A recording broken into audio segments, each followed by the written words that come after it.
To connect Crypto.com to Google Authenticator, you will need to enable two-factor authentication on your Crypto.com account and then link it to the Google Authenticator app.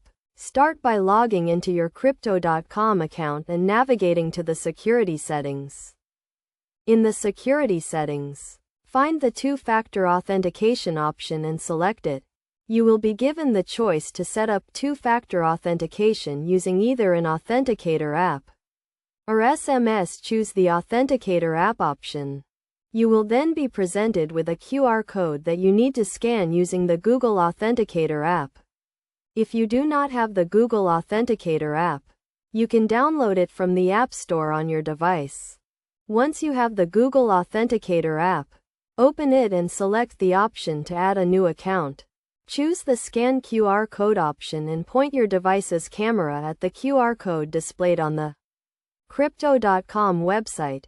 The Google Authenticator app will then generate a 6-digit code that changes every 30 seconds.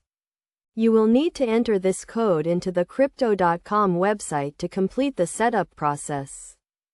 After entering the code, your Crypto.com account will be linked to the Google Authenticator app. From now on, whenever you log into your Crypto.com account, you will be required to enter the 6-digit code generated by the Google Authenticator app in addition to your username and password. It is essential to keep your Google Authenticator app and Crypto.com account secure by using strong passwords and keeping your devices and apps up to date. This will help protect your account from unauthorized access and potential security threats. By following these steps, you can successfully connect your Crypto.com account to Google Authenticator and add an extra layer of security to your account. This is a best practice for protecting your cryptocurrency assets and ensuring the security of your online transactions.